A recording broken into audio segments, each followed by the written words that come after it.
بسم الله الرحمن الرحيم. الحمد لله رب العالمين، والصلاة والسلام على سيد المرسلين محمد وآله وأصحابه أجمعين. أما بعد، فأعوذ بالله من الشيطان الرجيم. بسم الله الرحمن الرحيم. لتجدن أشد الناس عداوة للذين آمنوا اليهود والذين أشركوا. وقال تعالى في مقام آخر: سبحان الذي أسرى بعبده ليلا من المسجد الحرام إلى المسجد الأقصى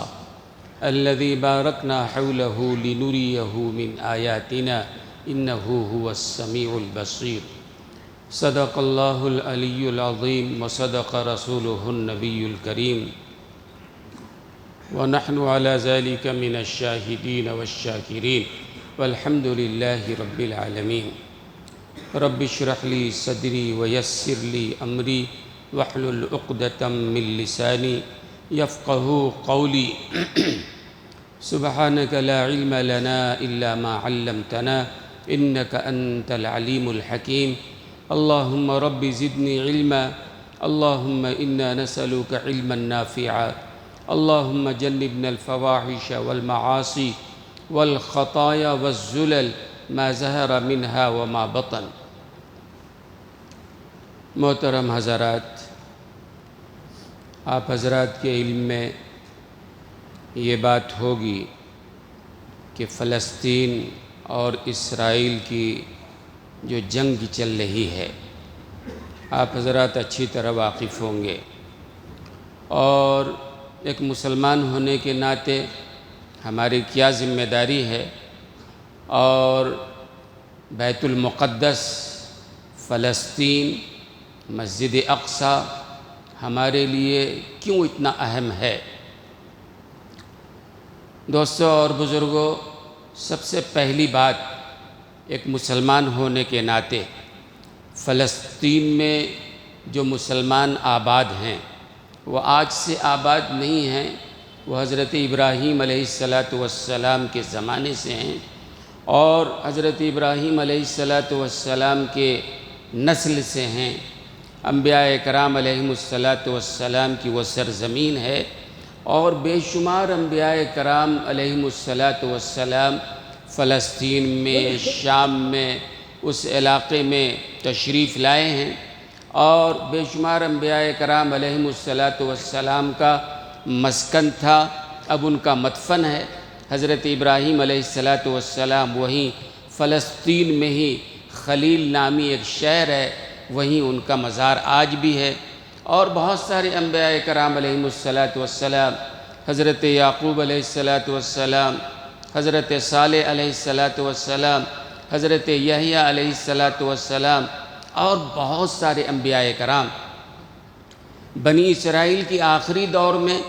جو حضرت موسیٰ علیہ السلام سے لے کر حضرت عیسیٰ علیہ السلام کا زمانہ ہے،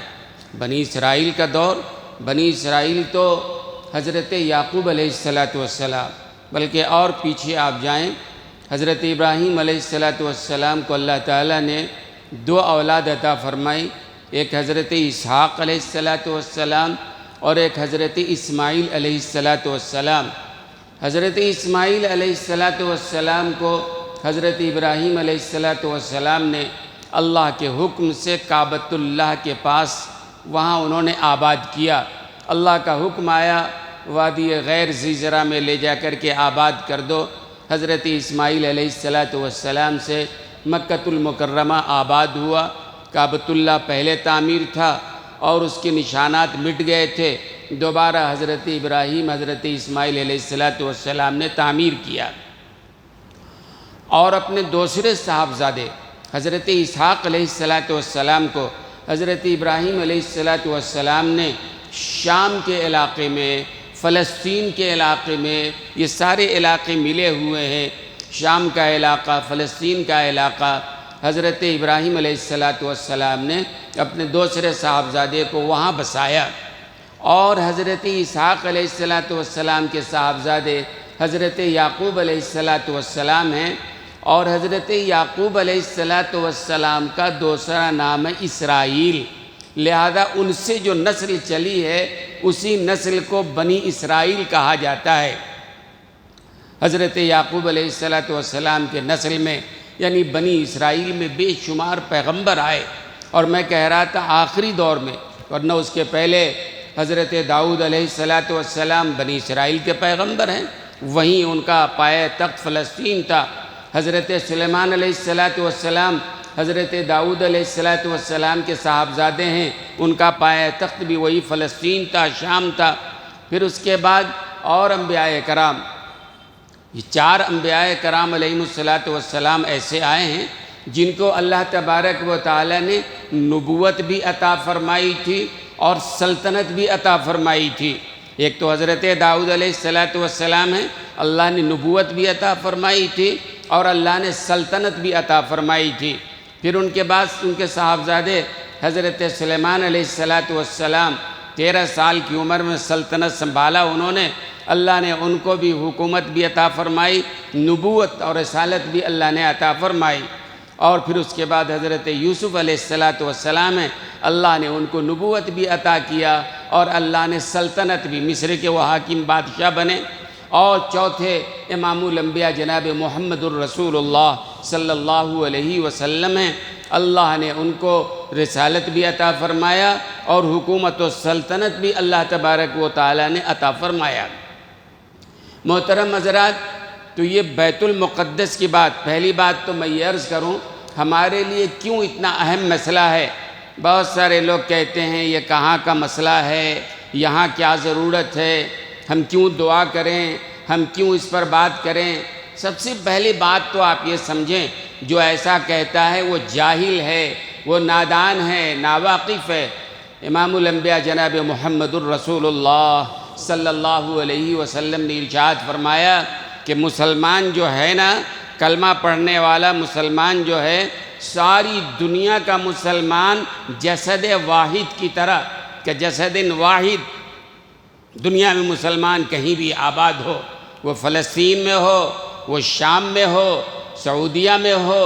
یا الجزائر میں ہو، ہندوستان میں ہو، یا کسی اور ملک میں کہیں بھی مسلمان اگر ہو، تو اللہ کے رسول نے کیا فرمایا ہے؟ کلمے کی بنیاد پر مسلمان جسد واحد کی طرح ہے، یعنی جیسے انسان کا ایک جسم ہے، ایک جسم کی طرح ہے۔ اور آپ جانتے ہیں کہ ہمارے جسم میں اگر کہیں کانٹا چبھ جائے، پاؤں میں مثلاً کانٹا چبھ جائے، تو ہاتھ یہ نہیں کہتا کہ ہم کو اس سے لینا دینا نہیں ہے، بلکہ پاؤں میں کانٹا چبھ جائے پورا جسم اس کے درد کو محسوس کرتا ہے، آنکھیں آنسو بہاتی ہیں، پاؤں چل کے ڈاکٹر کے پاس، پھر دوائی لیتی ہیں، پورا جسم اس میں شامل۔ کہیں بھی جسم کے کسی عضو کو بھی تکلیف پہنچ جائے، جسم کا دوسرا حصہ یہ نہیں کہتا ہے ہم کو کیا، بھئی یہ ہاتھ کا مسئلہ ہے ہاتھ جانے، یہ پاؤں کا مسئلہ ہے پاؤں جانے، یہ سر کا مسئلہ ہے سر جانے، یہ آنکھ کا مسئلہ ہے آنکھ جانے، یہ دانت کا مسئلہ ہے دانت جانے، کوئی نہیں کہتا۔ بلکہ جسم کے کسی بھی حصے میں اگر تکلیف پہنچتی ہے تو پورا جسم اس سے متاثر ہوتا ہے، اس کے درد میں شامل رہتا ہے نا۔ تو اللہ کے رسول صلی اللہ علیہ وسلم نے مثال دے کے فرمایا، پوری امت مسلمہ، پوری دنیا کے مسلمان کا جسد واحد، جیسے ہمارا ایک جسم ہے، ایک جسم کی طرح پوری دنیا کے مسلمان ہیں۔ اگر فلسطین کے مسلمان مارے جا رہے ہیں، اس کا درد اگر ہم اپنے دل میں محسوس نہ کریں، خدا کی قسم ہمارا ایمان مکمل نہیں ہے۔ ہماری ایمان کی تکمیل کی دلیل یہ ہے کہ دنیا میں کسی بھی مسلمان پر کہیں ظلم ہو رہا ہو، ہم جو کر سکتے ہوں ضرور کریں۔ ہمارے اختیار میں، ظاہر سی بات ہے ہر آدمی کے اختیار میں ہر بات نہیں ہے، لیکن کچھ باتیں ایسی ہیں جو ہر آدمی کے اختیار میں ہے۔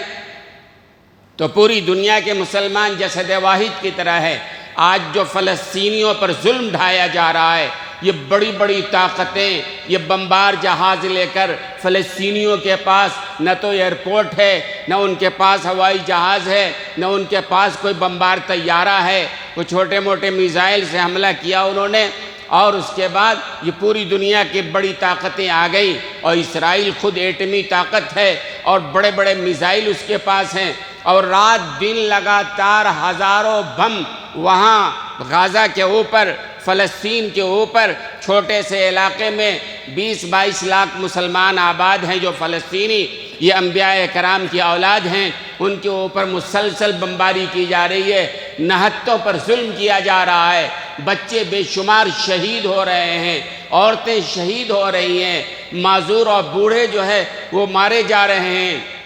اور ساری دنیا دیکھ رہی ہے، مسلمان بھی دیکھنے والے دیکھ رہے ہیں۔ وہ مسلمان ممالک جن کے پاس اختیار ہے وہ جو چاہیں کر سکتے ہیں، وہ آگے بڑھ سکتے ہیں، لیکن ہر آدمی اپنی مصلحت میں گھرا ہوا ہے، اور یہ الکفر ملت واحدہ، یہ دور دراز سے یہ بدماش قومیں آ کر کے ساتھ دے رہی ہیں، ظالموں کا ساتھ دے رہی ہیں۔ یہ ظالم ہے، یہ اسرائیل جو ہے ظالم ہے، یہ اسرائیل غاصب ہے، اور عربوں کے سرزمین کو غصب کیا ہے، اور آج سے نہیں، یہ آپ جانتے ہیں ہٹلر نے جرمنی میں یہ تھے، سنا ہوگا، بڑا مشہور، یہ اسرائیل، یہ بنی اسرائیل کی جو قوم ہے، نبیوں کی اولاد تو تھی، لیکن آج کے جو اسرائیل ہیں، اس کے بعد قرآن کریم نازل ہوا ہے، اور قرآن کریم نے ان کے بارے میں کہہ دیا ضُرِبَتْ عَلَيْهِمُ الذِّلَّةُ وَالْمَسْكَنَةُ وَبَاءُوا بِغَضَبٍ مِّنَ اللَّهِ، کہ اللہ کی مار ان پر مسلط کر دی گئی ہے،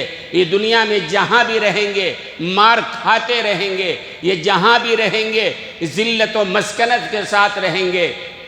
کوئی کہے آج تو بڑی طاقت میں ہے، قرآن کریم نے ایک جگہ وہ بھی کہا اینما ثقفوا الا بحبل من اللہ وحبل من الناس، کہ یہ ذلت میں تو رہیں گے، ہاں کسی انسان کے دامن کو تھام لیں،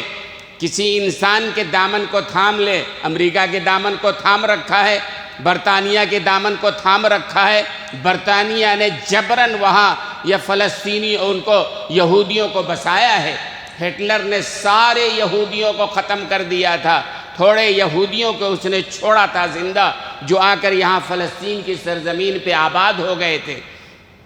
کسی نے پوچھا ہٹلر سے کہ تم نے سارے یہودیوں کو ختم کر دیا، لاکھوں لاکھ یہودیوں کو ختم کر دیا، اور یہ تھوڑے سے یہودیوں کو کیوں چھوڑا ہے؟ تو اس نے کہا تھا، تاریخی جملہ اس نے کہا تھا، ہم نے تھوڑے سے یہودیوں کو اس لیے زندہ چھوڑا ہے تاکہ دنیا دیکھے کتنی غلیظ قوم ہے، یہ کتنے بے وفا قوم ہے، کتنی بدعہد قوم ہے، کہ جن فلسطینیوں نے دنیا میں کوئی ان کو جگہ دینے کے لیے تیار نہیں، لیکن ان فلسطینیوں نے، عربوں نے ان مارے ہوئے ستائے ہوئے یہودیوں کو تھوڑی سی جگہ دی تھی، اس کے بعد سے انہوں نے آگے بڑھنا شروع کیا، اور طاقت کے بل پر، مکاری کے بل پہ آگے بڑھتے بڑھتے عربوں کی سرزمین کو انہوں نے اور فلسطینیوں کے سرزمین کو غصب کر لیا۔ آج فلسطینی وہاں ہیں تو، لیکن ان کو اختیار نہیں ہے، وہ اپنا فوج نہیں رکھ سکتے ہیں، وہ اپنا فوجی اڈہ قائم نہیں کر سکتے ہیں، وہ ہتھیار نہیں بنا سکتے ہیں،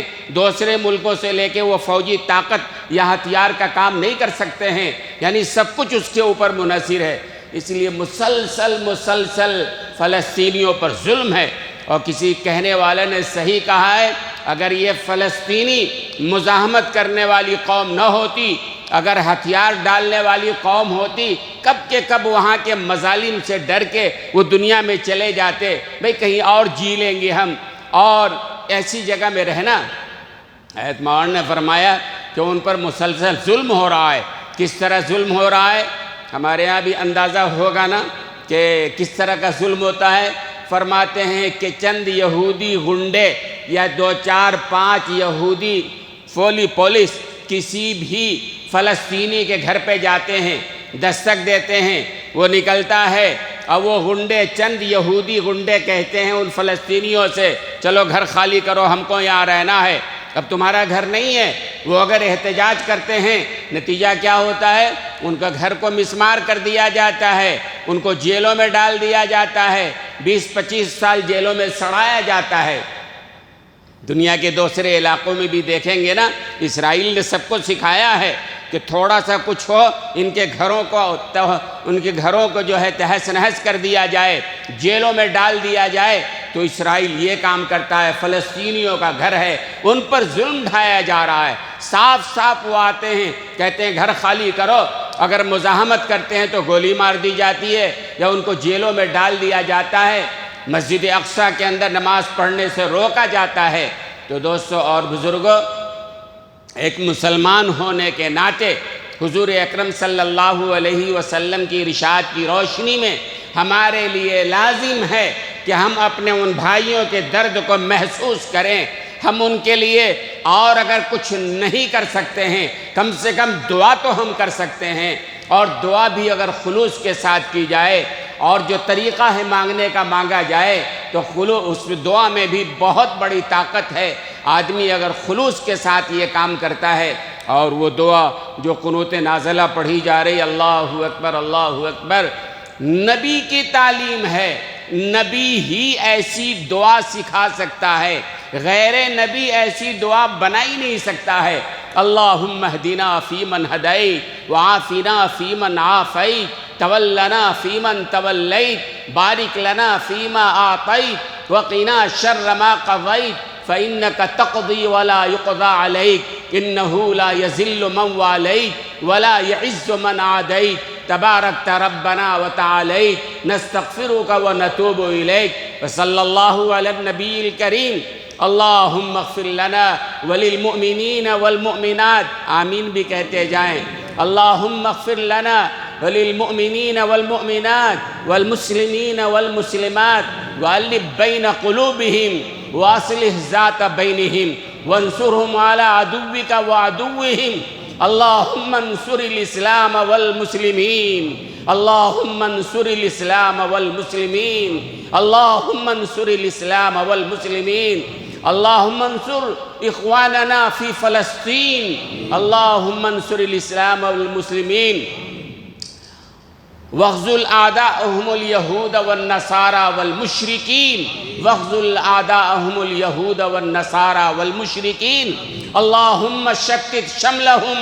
ومزق جمعهم ودمر ديارهم وخالف بين كلمتهم وامحو آثارهم واقطع دابرهم وانزل بهم بأسك الذي لا ترده عن القوم المجرمين اللهم أهلكهم كما أهلكت عادا وثمود اللهم أهلكهم كما أهلكت عادا وثمود اللهم أهلكهم كما أهلكت عادا وثمود اللهم خذهم أخذ عزيز مقتدر اللهم خذهم أخذ عزيز مقتدر۔ میں یہ کہہ رہا تھا دوستو اور بزرگوں، یہ قنوت نازلہ ہے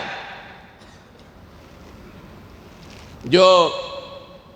سرکار دو عالم صلی اللہ علیہ وسلم نے صحیح حدیث سے ثابت ہے۔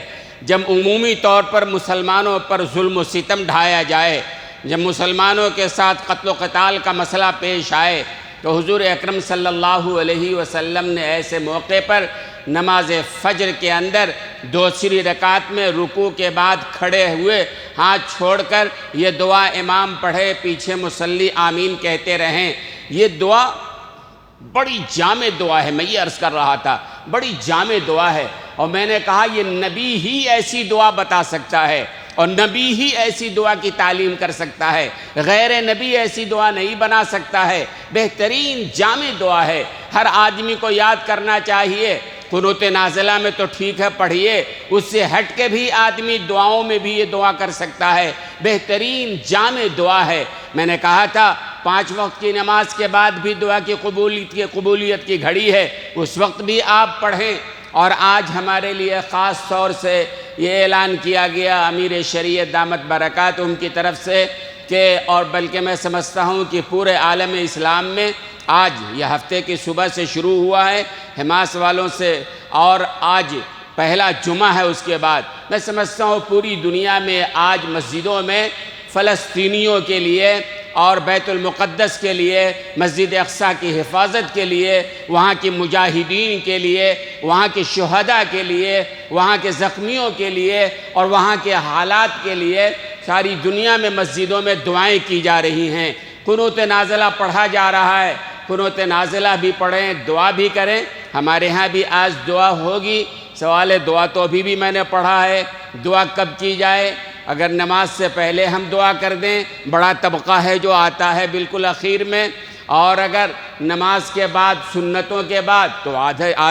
آدھا یہ مسجد، آدھی مسجد تو خالی ہو جاتی ہے۔ تو یہ طے ہوا کہ نماز کے بعد، سلام کے بعد آپ حضرات رک جائیں۔ خاص طور پر ان حضرات سے کہنا چاہتا ہوں جو سلام پھیرتی ایسے مسجد سے بھاگتے ہیں جیسے واقعی ان کے لیے بڑی پریشانی، بے چینی یہاں مسجد میں، اللہ کے گھر میں، کہ وہ سلام کے بعد رک جائیں۔ فلسطینیوں کے لیے دعا ہوگی، اور دعا تو وہ ہے حدیث میں ان اسرع دعا اجابتاً، کہ بہترین دعا وہ ہے اور جو دعا قبولیت کے اعتبار سے فوراً قبول ہوتی ہے، دعوت و غائبین لغائبین۔ آدمی جب اپنے غائب بھائیوں کے لیے دعائیں کرتا ہے، ظاہر سی بات ہے فلسطین میں جو کچھ ہو رہا ہے ہم اس کا تصور نہیں کر سکتے ہیں۔ ان کے پانی کے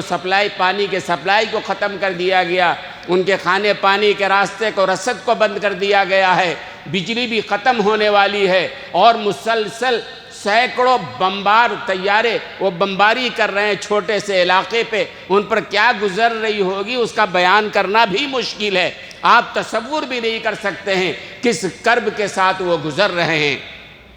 ہم دعا کریں گے ان کے لیے کہ اللہ تبارک و تعالی بڑا کریم ہے، اور جس اللہ کے لشکر بے شمار ہیں، اللہ کسی بڑے لشکر کا محتاج نہیں ہے۔ جب اللہ کے گھر پہ کوئی حملہ کرنے کے لیے آیا تو اللہ نے ابابیلوں کے ذریعے حملہ کرایا تھا، اور اللہ نے اپنے گھر کی حفاظت کی ہے۔ حضرت یونس علیہ السلام مچھلی کے پیٹ میں ہیں، مچھلی کے پیٹ سے نکالنے والے اللہ تبارک و تعالی ہیں۔ حضرت یوسف علیہ السلام کنویں میں ڈال دیے گئے تاکہ ختم کر دیے جائیں، کنویں سے نکالنے والی ذات اللہ تبارک و تعالی کی ہے۔ حضرت ابراہیم علیہ السلام کو نمرود نے دہکتے ہوئے انگارے میں ڈال دیا تاکہ ختم ہو جائیں، اس آگ سے نکالنے والی ذات اور نجات دینے والی ذات اللہ تبارک و تعالی کی ہے۔ ایسے بے شمار واقعات پیش آئے ہیں۔ حضرت اسماعیل علیہ السلام کو چھری کے دھار سے بچانے والی ذات اللہ کی ہے۔ ہم اسی اللہ سے یہ کہتے ہیں، اے اللہ تیرے لشکر کی کمی نہیں ہے، تیرے لشکروں میں سے کسی لشکر کے ذریعے سے مجاہدین فلسطین کی مدد فرما۔ اے اللہ مجاہدین فلسطین کی مدد فرما، اے اللہ وہاں کے لوگوں کی مدد فرما، اے اللہ ان کی نصرت فرما، اے اللہ ان کو کامیابی نصیب فرما۔ اور جو لوگ یہ کہتے ہیں فلسطین اور یہ حماس کے لوگ دہشت گرد ہیں، وہ جھوٹے ہیں، کذاب ہیں۔ ان کے گھروں پر حملہ کیا گیا ہے، انہیں لوٹا گیا ہے، انہیں مارا گیا ہے۔ اور حدیث یاد رکھیں آپ، حضور اکرم صلی اللہ علیہ وسلم نے فرمایا، من قتل دون مالہ فہو شہید، من قتل دون عزہ فہو شہید۔ کوئی آدمی اگر ہمارے مال کو لوٹنے آئے، کوئی آدمی اگر ہماری دکان کو لوٹنے آئے، اسلام کا حکم یہ نہیں ہے کہ آپ سر جھکا کے کہیے لے جاؤ، دکان لوٹ لو، گھر لوٹ لو، بلکہ شریعت کا حکم یہ ہے تمہاری دکان کو کوئی لوٹنے آ رہا ہے، لڑ جاؤ اپنی دکان کو بچانے کے لیے۔ اگر اس لڑائی میں تم مارے گئے، اللہ تمہیں شہادت کا درجہ عطا فرمائے گا۔ تمہاری عزت کوئی لوٹنے آئے، شریعت نہیں کہتی ہے سر جھکا دو، شریعت کہتی ہے لڑ جاؤ اپنی عزت کے بچانے کے لیے، اور اس میں اگر مارے گئے اللہ تمہیں شہادت کا درجہ عطا فرمائے گا۔ حماس والے جو لڑ رہے ہیں وہ کسی کی زمین کو قبضہ کرنے کے لیے نہیں، کسی کے گھر کو لوٹنے کے لیے نہیں، بلکہ ان کے زمینوں پر قبضہ کیا گیا ہے، غاصبانہ ظالمانہ طور پر ان کو فلسطین کی بستی میں بسایا گیا ہے، اور طاقت کے بلبوتے پر وہ اپنی سرحدوں کو وسیع تر کرتا چلا جا رہا ہے، اور مسجد اقصیٰ پر حملے کر رہا ہے، مسلمانوں کو مار رہا ہے۔ پوری دنیا دیکھ رہی ہے، حماس والے کھڑے ہوئے کہ اب ہم ظلم برداشت کرنے کے لیے تیار نہیں ہیں۔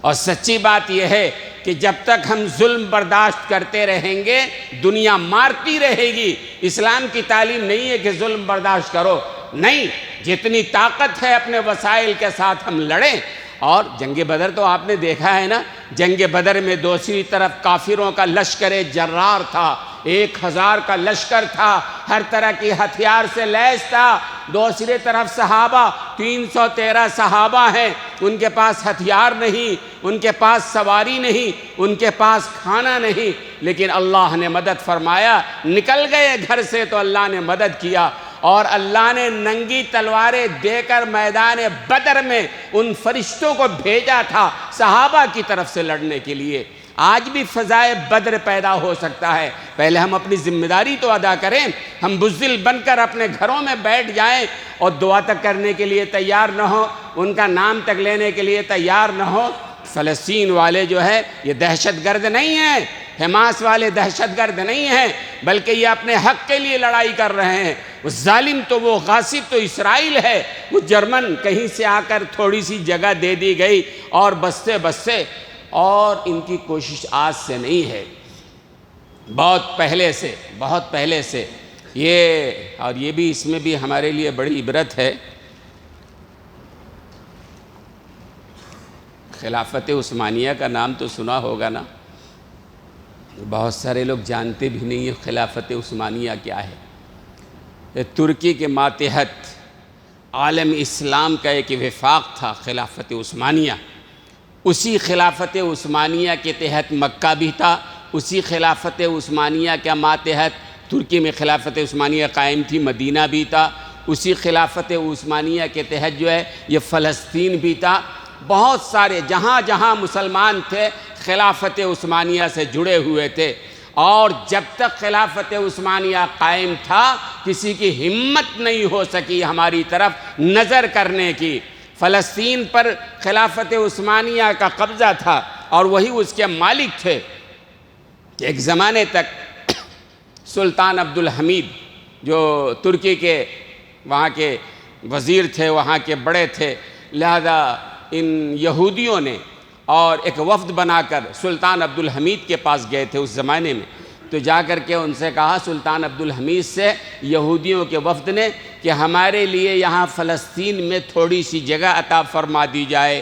کیوں مانگ رہے ہو تم جگہ؟ وہ کہنے لگا بنی اسرائیل ہمارے آباء و اجداد یہاں رہے ہوں گے، حضرت ابراہیم علیہ السلام کی نسل کے لوگ فلسطین میں آباد ہیں، تو اس نے کہا کہ اگر ہمارے لیے تھوڑی سی جگہ فلسطین میں دے دی جائے، یہ سلطان عبدالحمید کے زمانے کی بات ہے، خلافت عثمانیہ کے تحت وہ ہے، اور جا کے اس نے کہا اگر آپ دے دیں گے ہم آپ کے ماتحت رہیں گے، اور آپ کا جتنا قرضہ ہے سلطنت کا قرضہ تھوڑا بہت نہیں ہوتا، لاکھوں لاکھ کروڑ، ہندوستان پر بھی سلطنت کا قرضہ پتہ نہیں کتنا معلوم نہیں، جو جتنا قرضہ ہوگا ہم ادا کرنے کے لیے تیار ہیں۔ اور یاد رکھیے یہ یہودی قوم جو ہے نا سود خوار قوم ہے، دنیا میں جہاں رہی ہے شروع سے لے کے اب تک سود خواری کے ذریعے پیسہ کماتی رہی ہے۔ حضور اکرم صلی اللہ علیہ وسلم کی بعثت ہوئی ہے، اور جب اللہ کے رسول نے ہجرت فرمایا ہے تو مدینے کے بستی میں بھی یہودیوں کی آبادی تھی،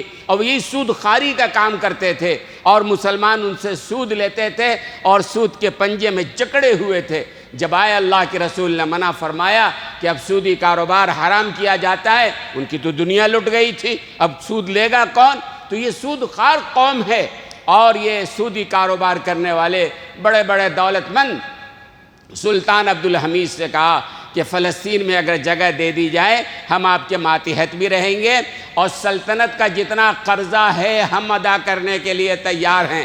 سلطان عبدالحمید سنتے رہے، اور ساری بات سن لینے کے بعد یہودیوں کے وفد کو ایک تنکا اٹھایا، زمین سے دکھایا، یہ تنکا ہے دیکھو۔ کیا مطلب؟ کہا یہ تنکا جتنا برابر ہے نا، اتنی زمین بھی اگر تم فلسطین میں لینا چاہو اور مجھ سے مانگو گے، ہرگز میری جیتی جی کبھی یہ نہیں ہونے والا ہے،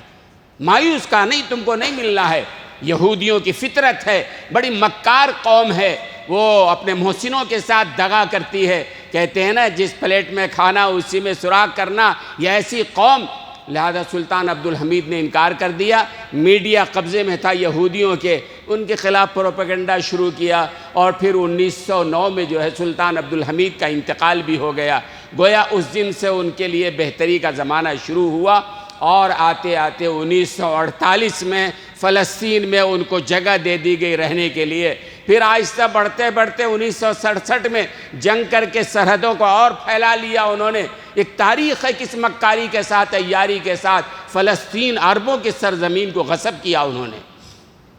تو محترم بزرگوں اور عزیز دوستو، ایک بات تو یہ مجھے کہنی تھی۔ دوسری بات یہ کہ ایک تو یہ ہے کہ مسلمان بھائی ہیں، حق ہے جو ہم کر سکتے ہوں کریں، اور یہ حدیث بھی اللہ کے رسول کے ذہن میں رہے کہ کہیں اگر کچھ برا ہو رہا ہو، کہیں کچھ غلط ہو رہا ہو، کہیں کچھ منکر ہو رہا ہو، مسلمان ہونے کے ناطے ہماری ذمہ داری ہے کہ ہم ہاتھ سے روک دیں۔ ظاہر سی بات ہے ہاتھ سے روکنے کی طاقت ہمارے اندر نہیں ہے۔ پھر اللہ کے رسول نے فرمایا زبان سے بول دو یہ غلط ہے، یہ صحیح ہے، فلسطین حق پر ہیں اور مظلوم ہیں، ان پر ظلم کیا جا رہا ہے، اور یہ اسرائیل جو ہے غاصب ہے، ظالم ہے۔ اور پھر اس کے بعد کیا فرمایا کہ زبان سے بھی کہنے کی طاقت نہ ہو، کم سے کم دل سے تو برا سمجھو، دل سے تو جو مظلوم ہے ان کے لیے دعا کرو۔ تو ہمارے لیے ہے کہ بہرحال ان کے لیے ہم دعا کریں گے۔ یہ فلسطین کی سرزمین جو ہے نا، اللہ اکبر، بڑی بابرکت سرزمین ہے۔ قرآن کریم کی جو آیت ہم نے پڑھی ہے اس میں اللہ نے فرمایا الاقصی الذی بارکنا حولہ، یہ مسجد اقصی جو ہے نا وہی بیت المقدس میں ہے، فلسطین میں ہے۔ مسجد اقصی کے ارد گرد ہم نے برکت رکھا ہے، اور ظاہر سی بات ہے جب انبیاء کی سرزمین ہے وہ، بے شمار بڑے بڑے انبیاء کرام، حضرت سلیمان علیہ السلام کی حکومت وہیں تھی اور سلطنت ملی، انہوں نے دعا کیا تھا اللہ تبارک و تعالیٰ سے،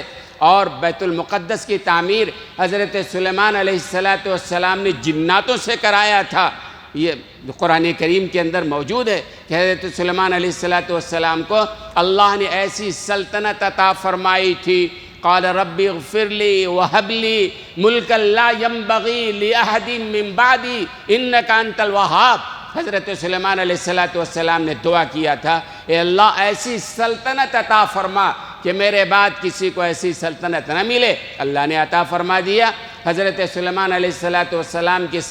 سلطنت انسانوں پر بھی تھی، جناتوں پر بھی تھی، ہواؤں پر بھی تھی، اور ہر چیز پر، چرند و پرند پر بھی تھی۔ ان کی بولیاں وہ سمجھتے تھے۔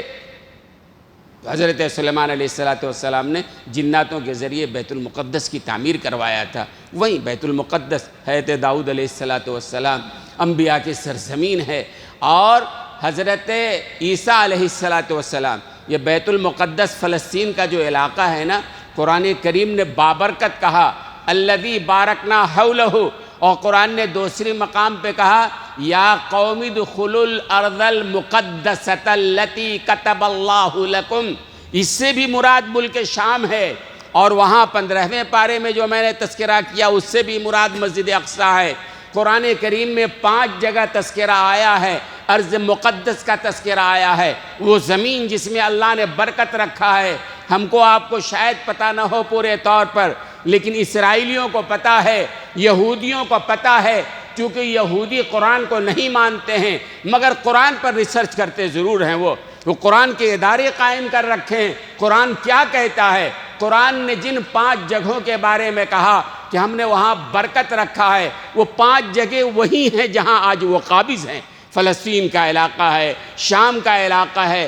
اردن کا علاقہ ہے، بیت المقدس کا علاقہ ہے۔ ان علاقوں پر ان یہودیوں نے ہولڈ بنا رکھا ہے، اور آئندہ بھی ان کا ارادہ ہے وہ فلسطینی جو تھوڑے سے وہاں ہیں نا غزہ میں، ان کو مار کے وہاں سے ہٹایا جائے، نکالا جائے، اور پتہ نہیں کیا حال ہوگا جس طرح بمباری ہو رہی ہے۔ تو دوستو اور بزرگوں، حضرت مریم، یہ بیت المقدس جو ہے مسلمانوں کے لیے بھی مقدس ہے۔ کیوں مقدس ہے مسلمانوں کے لیے؟ نماز جب شروع میں نماز فرض ہوئی تھی، سب سے پہلے ہمارا قبلہ بیت المقدس کی طرف تھا۔ تقریباً 16 مہینے تک، 17 مہینے تک مسلمانوں نے، صحابہ نے یہ نماز فرضیت کے بعد بیت المقدس کی طرف رخ کر کے نماز پڑھا۔ ہم لوگ نماز کی رخ کرتے ہیں کعبۃ اللہ کی طرف، وہ اس زمانے میں بیت المقدس کی طرف، یہاں تک کہ مکہ المکرمہ میں جناب رسول اللہ صلی اللہ علیہ وسلم نماز میں، عین نماز کی حالت میں ہے۔ ظہر کی نماز تھی یا عصر کی نماز تھی، 4 رکعت والی نماز تھی۔ عین نماز کی حالت میں جبریل امی آئے اور حضور اکرم صلی اللہ علیہ وسلم کی خواہش تھی ہمارا قبلہ بھی وہی ہو جائے جو ہمارے جد امجد حضرت ابراہیم علیہ السلام کا قبلہ تھا، یعنی کعبۃ اللہ۔ جبریل امی آئے اور آ کر انہوں نے عین نماز میں 2 رکعت نماز ہو گئی تھی، اور جبریل امی نے حضور اکرم صلی اللہ علیہ وسلم سے فرمایا کہ اللہ نے آپ کی آرزو کو اور آپ کی خواہش کو اللہ نے مان لیا ہے، اب آپ اپنا چہرہ کعبۃ اللہ کی طرف کر لیجئے۔ تو عین نماز میں 2 رکعت انہوں نے بیت المقدس کی طرف نماز پڑھی اور 2 رکعت کعبۃ اللہ کی طرف پڑھی، اور جس مسجد میں جہاں یہ واقعہ پیش آیا تھا اس مسجد کا نام مسجد قبلتین، یعنی ایک نماز 2 قبلے کی طرف کر کے پڑھی گئی تھی، وہی مسجد ہے۔ تو پہلے قبلہ اول ہمارا رہا، اسی لیے اس کی اہمیت ہے۔ اور عیسائیوں کے لیے کہتے ہیں بیت اللحم، حضرت عیسیٰ علیہ السلام پیدا ہوئے ہیں وہیں فلسطین کے پہاڑیوں میں۔ حضرت مریم علیہ السلام جو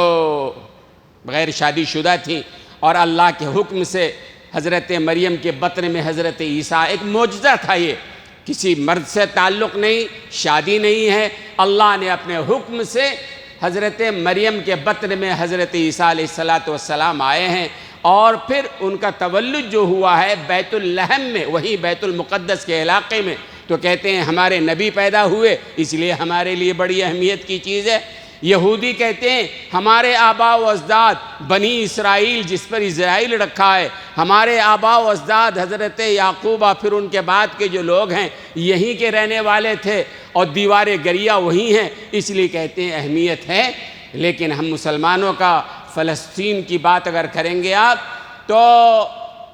61 ہجری میں، یعنی اس سے پہلے حضور اکرم صلی اللہ علیہ وسلم سے پہلے تو کئی بار وہ بیت المقدس کا علاقہ لٹا ہے، اور بابل کے حکمراں بخت نصر نے ایسا حملہ کیا تھا کہ بے شمار یہودیوں کو قتل کیا، اور 1 لاکھ یہودیوں کو قید کر کے وہ بخت نصر اپنے بابل لے گیا تھا، تباہ و برباد کر دیا پورے شہر کو۔ اور پھر اس کے بعد سن 61 ہجری میں، یہ عیسائیوں کے پاس تھا، سن 61 ہجری میں حضرت عمر ابن خطاب رضی اللہ تعالی عنہ، حضرت ابو عبیدہ ابن جراح اور حضرت عمرو بن العاص نے جا کر وہ بیت المقدس پہ حملہ کیا، اور جب فتح ہوئی عیسائیوں کی حکومت تھی، انہوں نے کہا کہ ہم ماننے کے لیے تیار ہیں، مگر معاہدے پر دستخط کرنے کے لیے حضرت عمر آئے مدینے سے تو ہم ماننے کو تیار ہیں۔ حضرت عمر ابن خطاب تیار ہو گئے، اپنی خلافت کی جگہ پہ حضرت علی کو بٹھایا،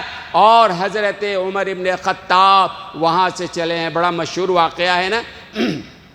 ساتھ میں غلام ہے، لمبا سفر ہے۔ اب حضرت عمر معمولی تو نہیں، امیر المومنین تھے، بیٹھنا حق تھا۔ اپنے غلام سے کہا نہیں، 1 منزل تک تم بیٹھو گے اور میں نکیل پکڑ کے چلتا رہوں گا، 1 منزل تک میں بیٹھوں گا اور اس کے بعد تم پکڑ کے چلنا، اور 1 منزل تک دونوں پیدل چلیں گے تاکہ اونٹ کو سہولت اور آرام ہو۔ اس طریقے سے وہاں پہنچے ہیں، اور وہاں کی عیسائیوں نے اپنی کتابوں کو دیکھا، اس میں لکھا تھا کہ اس بادشاہ کے ہاتھوں پر فتح ہوگا یہ بیت المقدس، جس کے جسم پر جو کپڑا ہوگا اس میں 17 پیوند لگے ہوں گے۔ ان عیسائیوں نے حضرت عمر کے جسم پہ جو کپڑا تھا دیکھا تو اللہ اکبر، 17 پیوند لگے ہوئے ہیں۔ اور اس سے پہلے جابیہ کے مقام پہ کچھ صحابہ جو پہلے پہنچے ہوئے تھے وہاں آگے بڑھ کے استقبال کے لیے آئے، اور حضرت عمر ابن خطاب سے کہا حضرت یہ کپڑا بدل لیتے، بڑے بڑے عیسائی وہاں ہوں گے، آپ کو دیکھیں گے مسلمان کا امیر کیسا ہوتا ہے، یہ کپڑا بدل لیجئے، سواری بدل لیجئے۔ حضرت کے پاس دوسرا جوڑا نہیں ہے، دوسرا کوئی گھوڑا نہیں ہے۔ حضرت نے کہا بھئی لاؤ، کہہ رہے ہو تم مان لیتے ہیں۔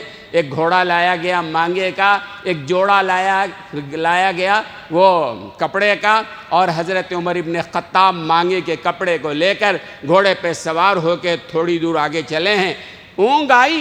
اور اس کے بعد حضرت عمر ابن خطاب اتر گئے، کہنے لگے نہیں، ہم وہ لوگ ہیں کہ اللہ نے جن کو عزت دی ہے وہ عزت اللہ نے قرآن کے ذریعے سے دی ہے، اللہ نے اسلام کے ذریعے عزت دی ہے۔ لباس سے عزت نہیں ملنے والی ہے، سواری سے عزت نہیں ملنے والی ہے، مال سے کوئی مالدار تو ہو سکتا ہے، عزت والا نہیں ہو سکتا ہے، علم سے کوئی علامہ تو ہو سکتا ہے لیکن عزت والا نہیں ہو سکتا ہے۔ عزت وہ چیز ہے جو اللہ کی طرف سے ہوتی ہے۔ حضرت عمر ابن خطاب نے اتار دیا، کپڑا نہیں چاہیے، مانگے کا جوڑا، مانگے کا گھوڑا، اپنا وہ پرانا جو پیوند زدہ کپڑا پہن کے گئے، اور عیسائیوں نے دیکھا اور کہا 17 پیوند لگے ہیں، ہمارے کتابوں میں یہ بات موجود ہے، اور انہوں نے کعبۃ اللہ و بیت المقدس کی چابی حضرت عمر ابن خطاب کے حوالے کر دی۔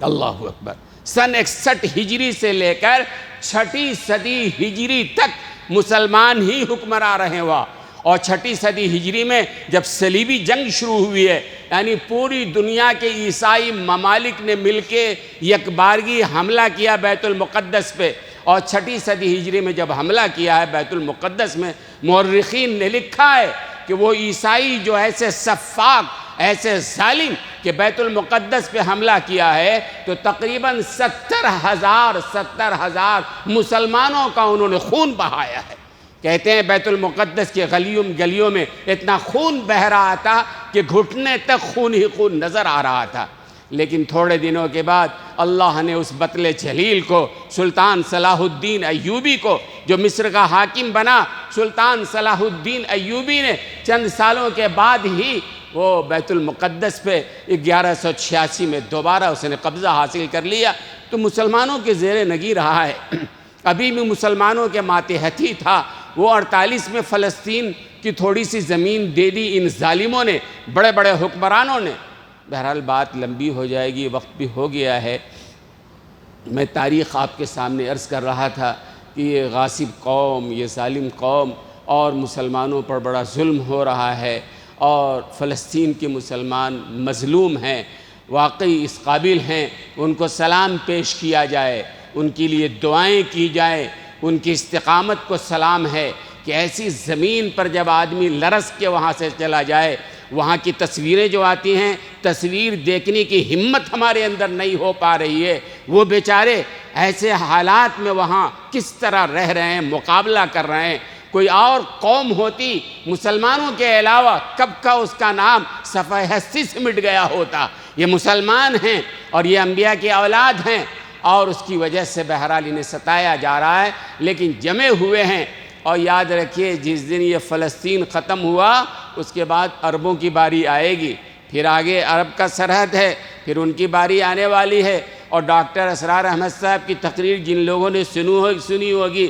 الملحمۃ العظمیٰ کے نام سے وہ حدیث ایک پیش کرتے ہیں کہ اللہ کے رسول نے فرمایا الملحمۃ العظمیٰ، بہت بڑی جنگ ہونے والی ہے۔ وہ جنگ کہاں لڑی جائے گی؟ وہیں لڑی جائے گی، فلسطین کی سرزمین پہ لڑی جائے گی۔ آگے شام کی سرزمین ہے، اردن کی سرزمین ہے، آگے عربوں کی سرزمین ہے۔ مکہ و مدینہ تو محفوظ رکھے گا، اللہ حفاظت فرمائے گا۔ باقی کہہ رہے ہیں اتنی بڑی جنگ ہونے والی ہے، اتنی بڑی جنگ کہ ہر طرف لاش ہی لاش نظر آئے گا۔ اللہ ہماری حفاظت فرمائے۔ بہرحال ہماری طاقت میں جو ہے وہ ہم کریں گے انشاءاللہ۔ ہم اپنے بھائیوں کے لیے دعا کریں گے، تنہائی میں بھی دعا کریں گے، قنوت نازلہ میں بھی دعا کریں گے، نمازوں کے بعد بھی دعا کریں گے، اور جو ہو سکتا ہے ہم ان کے لیے کریں گے کہ اللہ تبارک و تعالیٰ ان پر رحم فرمائے، اللہ فلسطینی مجاہدین کی مدد فرمائے، غیب سے اللہ اپنے لشکروں کے ذریعے ان کی مدد فرمائے، اور ظالموں کو اللہ نیست و نابود فرمائے، غاصب یہودیوں کو اللہ نیست و نابود فرمائے۔ وآخر دعوانا الحمدللہ رب العالمین۔ یہ ایک اعلان ہے